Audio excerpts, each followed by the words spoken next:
no logramos superar aquí en Loja, está demasiado arraigado el anticorreísmo, el correísmo, y un punto clave también.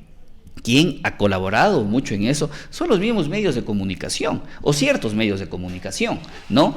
Que día, tarde y noche, es increíble, nos hablan de lo malo, de lo corrupto, de todo lo malo que fue el Correa. ¿Qué obra ha habido desde el gobierno nacional o desde el gobierno local de infraestructura relevante para Loja? Entonces, yo creo que los lojanos debemos ya ponernos un poco a reflexionar profundamente y olvidarnos ya del correísmo, que primero el correísmo, digamos, ya no formó parte o no estuvo tan activo de promocionar el no. Lo hizo de una manera tangencial, realmente ya no se lo vio ni siquiera al expresidente Correa como normalmente suele salir o ser muy activo en redes sociales. Siento que en esta ocasión hubo otros movimientos sociales, gente de la academia también, que realmente impulsó el no. Y claro, cuando les tocaba enfrentar, argumentar, quedaban en ridículo.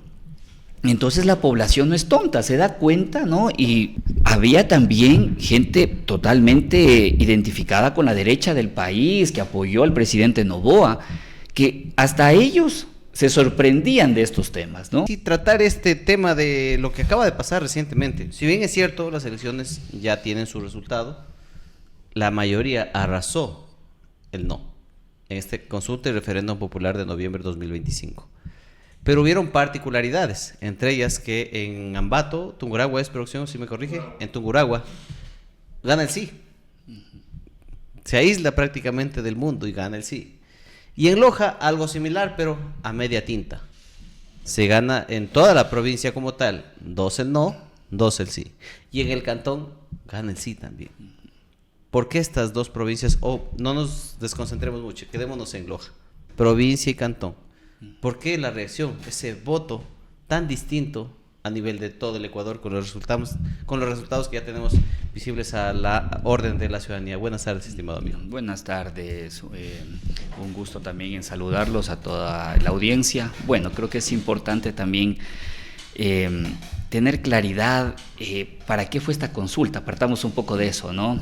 Creo que a mi criterio fue innecesaria desde muchas perspectivas, pero digamos desde la parte política, porque finalmente terminó siendo una aprobación o rechazo a la gestión del presidente de la República. Y lamentablemente esto también se da por esta gran polarización que existe en nuestro país, ¿no? Lamentablemente no podemos salir, todavía existe un fuerte clivaje, ¿no?, entre el correísmo y el anticorreísmo, ¿no? Aunque yo creo que para esta elección, sí, digamos, hablo a manera nacional, sí se vio realmente que ya, primero, el correísmo, digamos, ya no formó parte o no estuvo tan activo de promocionar el no. Lo hizo de una manera tangencial, realmente ya no se lo vio ni siquiera al expresidente Correa como normalmente suele salir o ser muy activo en redes sociales, ¿no? Digamos, a la presidenta del movimiento, la señora González, por ahí un par de entrevistas, pero realmente siento que en esta ocasión hubo otros movimientos sociales, gente de la academia también, que realmente impulsó el no. Y creo que algo muy valioso fue desde una manera didáctica, no tanto del no por el no, ¿sí?, sino justamente iban desmenuzando qué decían estas preguntas en sus anexos y las consecuencias que podían decir, ¿no? Entonces yo creo que ese discurso caló bastante bien en la mayoría de la población. Y por el otro lado, por parte del gobierno, que fue el proponente, el presidente de la República, pasó algo más bien contrario, porque quien se tiraba o quien se daba tiros al pie era el mismo gobierno, comenzando por el presidente de la República, cuando lo entrevistaban, ¿no?, y le decía, bueno, presidente, ¿cuáles son las líneas para la nueva constituyente? Y el presidente le dice, bueno, después del 16 que gane, ahí les voy a decir. Entonces, eso desde un discurso político va, por supuesto, de entrada a generar una gran inconformidad o desconfianza en quien debería tener la mayor credibilidad en el país, que es un presidente de la República. Por otro lado tenemos cuando también el mismo presidente con el tema de las bases militares nos menciona que lo va a tener, o que Baltra en las Islas Galápagos sería una base militar. Entonces, claro, vemos que ya desde el mismo gobierno, y si a eso le sumamos que la ex ministra de Trabajo hablaba que los décimo tercero y 14º son inventos aquí en el Ecuador, ya le estaba diciendo que eso seguramente, de haber una nueva constitución, seguramente se podían eliminar eso y otros derechos, así como también el ataque a la Corte Constitucional, ¿no? Cuando decían que eso debía ser una sala de unos 3, 4 notables y que por poco anexo, ¿no? A la oficina presidencial. Es decir, no había una claridad. No había una claridad. No había una comunicación que diga, esto voy a hacer. Incluso en algunas oportunidades, mire que parece chiste, pero es anécdota, el mismo asambleísta, que es uno de los, obviamente, figuras de ADN aquí en la provincia de Loja, el asambleísta Guevara, le hicimos la misma pregunta a nosotros, pensando también que va a tener alguna respuesta diferente. Yo le digo, bueno, cuéntenos qué van a hacer en la constituyente, en el ámbito de seguridad. Bueno, ya cuando ganemos ya se lo voy a explicar. Entonces yo, parafrasear, le digo, usted me está tomando el pelo. Le digo así como le hizo el presidente. No, dice, pero la cosa va a ser así. Entonces, era lo mismo. Yo pensaba que era solo un problema del presidente. A Jorge le pasó lo mismo, fue a otro medio lo mismo. Y ahí uno dice, bueno, ¿a qué se estaba jugando? ¿O estaban jugando con la inteligencia de la gente? ¿O se confiaron mucho de su popularidad a tal punto de relajarse tanto en un tema que era netamente técnico y que algunos, al menos en Loja, no lo han podido justificar? Así es, John. O sea, finalmente creo que es eso. O sea, se perdió mucha credibilidad por parte del mismo gobierno en esta consulta, que tampoco iba a solucionar ningún problema del país. Porque usted recordará también cómo desde varios actores políticos mencionaban, a nivel nacional le hablo, que la Constitución actual no permite, por ejemplo, juzgar a delincuentes, a narcotraficantes, ¿no? Cuando en nuestra Constitución en ningún momento lo menciona. O sea, eso fue una falacia, y claro, cuando les tocaba enfrentar, argumentar, quedaban en ridículo. Entonces la población no es tonta, se da cuenta, ¿no? Y juristas, mire que yo le comento, porque esto a nivel nacional, y al menos en Quito, ¿no? Que es, aparte de ser la capital de la República, es la capital política del país, había también gente totalmente identificada con la derecha del país, que apoyó al presidente Noboa, que hasta ellos se sorprendían de estos temas, ¿no? Entonces mejor hasta trataban de obviar este tipo de debates, porque realmente no había ni siquiera un sustento jurídico con estas aseveraciones que hacía. Entonces, por supuesto, todo eso generó mucha desconfianza y termina perdiendo el gobierno, creo, y sobre todo las dos preguntas, que era la A con el tema de las bases militares extranjeras, que estaba claramente direccionada para que vengan, digamos, Estados Unidos tome posesión de estas bases militares, y la pregunta D, ¿no?, que estaba encaminada a una nueva constitución. Entonces, esas eran las joyas de la corona, que termina perdiendo el gobierno, y que por supuesto es un duro revés. Ahora, a mí lo que me preocupa en realidad, John, y quienes tienen la gentileza de escucharnos, es la reacción que ha tomado el gobierno. Para mí eso realmente es lo más complejo y preocupante, porque no es una aceptación implícita de una derrota, y no es malo aceptar las derrotas. En política, como en el fútbol, se puede ganar o se puede perder, sino que ya depende mucho de la madurez de los actores políticos en saber reconocer. ¿Y por qué es importante? Porque cuando uno reconoce un error, por lo menos tiene la autocrítica suficiente para decir, bueno, he fallado. ¿En qué he fallado? Analicemos, y por lo menos da una esperanza de que puede haber un cambio. Pero ¿qué pasa con el gobierno? ¿Qué pasa con el señor presidente? Primero, curiosamente, cuando usted recordará cuando, solo hago un comparativo, cuando en la primera vuelta, en esta última elección, ¿no?, que estaban tan confiados de ganar en primera vuelta, resulta que tuvieron un resultado que tampoco se lo esperaban, ¿no?, con un margen muy pequeño, con la candidata, la señora González. ¿Y qué pasó? Dejó plantado a sus simpatizantes, la tarima quedó vacía, no salió a dar una rueda de prensa, nada. O sea, realmente fue como que no había candidato en ese momento. Ahora da la sensación como que luego de estos resultados no hay presidente, porque no solo que no da la cara en el sentido de aceptar los resultados, más allá de un tuit que respetan la voluntad popular, pero bueno, eso usted sabe, un tuit en la red social X es una población mínima que revisa, o sea, eso no llegó a la gran mayoría de ecuatorianos. Entonces, finalmente, ¿qué nos quiere decir con ese mensaje?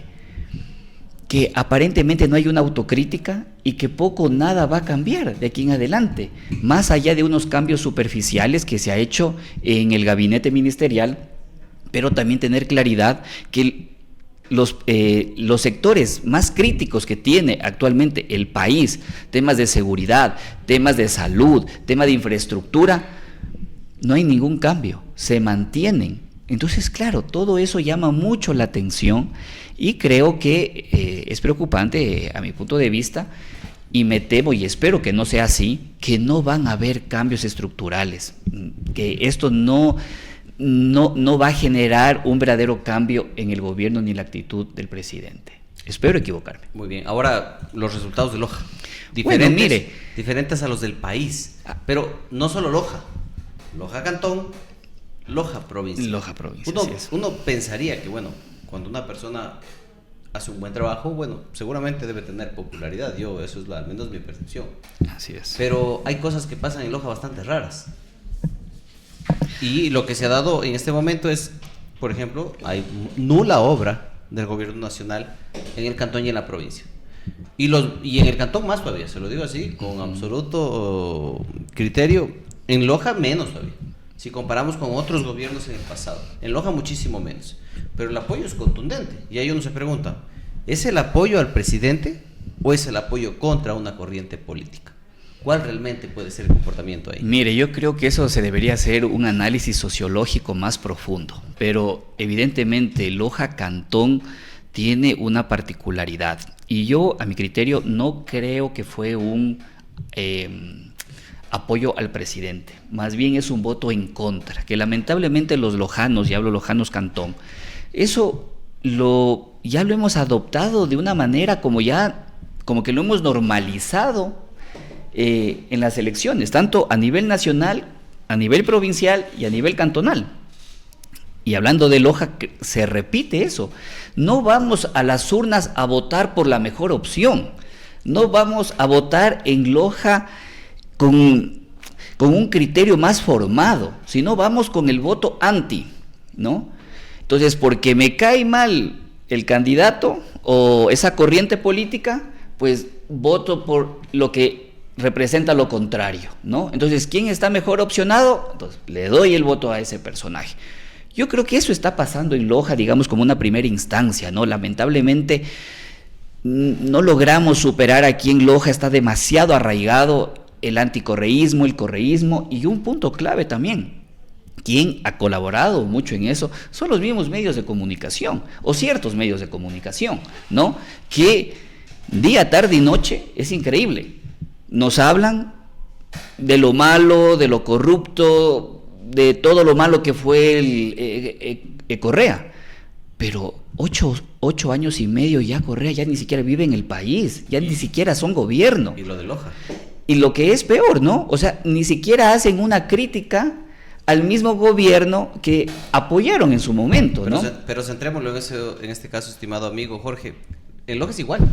Claro, por supuesto. Cuando hablo de Loja es igual, hablo de Loja lo que pasaba en el cantón. Sí, sí. Por ejemplo, en Loja lo satanizan a Correa y en su parte, bueno, ahora ya no al Chato por toda la destrucción que ha habido, pero en su tiempo era lo mismo. Claro, por supuesto. Era la misma línea perfectamente marcada, en los mismos espacios de comunicación, con la misma retórica y etiquetando a la gente como si no se pudiera criticar las capacidades o sus errores. Es la etiqueta que le ponen en este caso en la frente a la gente. Así es, John. En el cantón Loja pasa exactamente, y ojalá ya no siga pasando. Pasó con la alcaldía, como usted bien menciona, ¿no? Entonces, carga un montón al Chato, a cualquiera menos al Chato.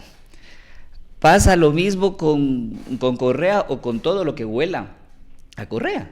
Dale la contra.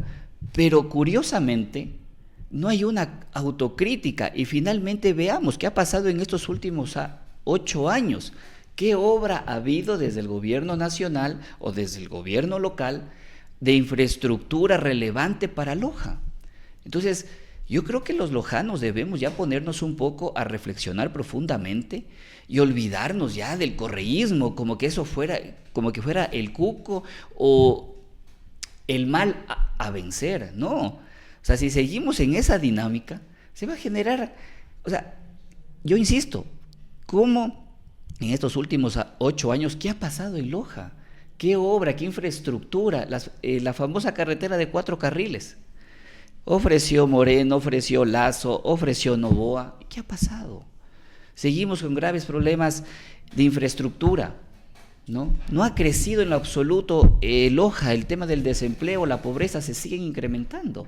Entonces aquí llama mucho la atención porque finalmente se ve que el lojano está yendo a las urnas a un voto de rechazo, anti, no de rechazo al gobierno, tanto local o nacional, sino más bien está yendo con un voto el anti. Y eso es autodestructivo, porque finalmente no se va con un razonamiento, con una lógica clara. ¿Qué me conviene? ¿Qué me conviene? Porque finalmente ese voto castigo se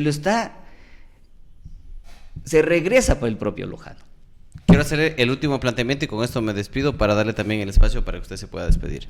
A ver, yo hoy día en la mañana estaba leyendo un grupo de WhatsApp y mencionaba, no que Loja es doblemente universitaria. ¿Cómo es que en su tiempo votaron por Bucarán, votaron por Bailón y hasta votaron por 10 de Brillos? Y le leo exactamente un mensaje y yo me quedo reflexionando.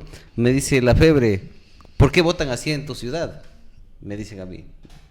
Yo no, ¿qué le puedo contestar yo? Pero le dejo ese análisis que son una de las cosas que en este momento lo están tomando en algunas conversaciones. Mire, sí, John, muchas gracias. Solo quiero terminar algo con los resultados del Cantón Loja. Si nos damos cuenta, la tercera pregunta, que es de los asambleístas, eso también los asambleístas deberían poner mucha atención, porque es con el mayor porcentaje que gana el sí, aquí en nuestra provincia. Entonces, esto también es un rechazo, si lo queremos ver desde la parte política, a nuestros asambleístas. Mire, de los 4 que tenemos asambleístas, yo solo 3 los ubico, o por lo menos los he escuchado, hablen lo que hayan hablado. Pero a la segunda asambleísta de ADN, créame que yo hasta el día de hoy, y eso que yo consumo política, yo no la he escuchado. Entonces, ojalá eso también sea para los 4 asambleístas actuales, hagan una reflexión profunda qué es lo que está pasando, porque finalmente eso también lo podemos interpretar como un rechazo a nuestros asambleístas. Y ahora, ¿cómo vota Loja, no? Y de lo que usted menciona de Bucarán y actualmente lo que está pasando, bueno, o sea, creo que creo que Loja es una sociedad muy conservadora desde muchas perspectivas, ¿no? Y eso llama también a generar esta clase de voto, ¿no? A tener mucho miedo a lo nuevo, temas culturales, religiosos, seguramente están muy arraigados y eso hace que a lo mejor si viene una nueva tendencia, ¿no? Que normalmente es más de izquierda, ¿no? Puede ser que se genere este rechazo, ¿no? Este miedo. Muchas veces, yo insisto, o sea, lamentablemente el miedo también marca mucho esa tendencia. ¿Y por qué le digo el miedo? Mire lo que pasó también con la consulta popular que ya tuvimos el año pasado, abril del 24. De las 11 preguntas que tuvimos, 9 estaban encaminadas a temas de seguridad y de empleo. Y 2 era, bueno, lo que también buscaba el gobierno, ¿cierto? Con el tema, si no me equivoco, era de las horas en el trabajo, bueno. Pero finalmente la gente, y claro, fue oportuno, ¿y por qué ganó por goleada? En las mismas palabras del gobierno, no del presidente Noboa, porque eso fue a pocos meses del asalto que se dio en TC Televisión. Entonces, claro, estaba fresquito ese recuerdo y se veía con mucha preocupación lo que estaba sucediendo en temas de seguridad, entonces apoyémoslo al presidente. Pero luego de 1 año y medio, ¿qué resultado se obtuvo? Entonces, finalmente, si vamos con miedo o vamos a las urnas con ese sentimiento de miedo o de anti, obviamente van a haber resultados, ¿no?, que le pueden ser perjudicial a la misma ciudadanía. Eso yo.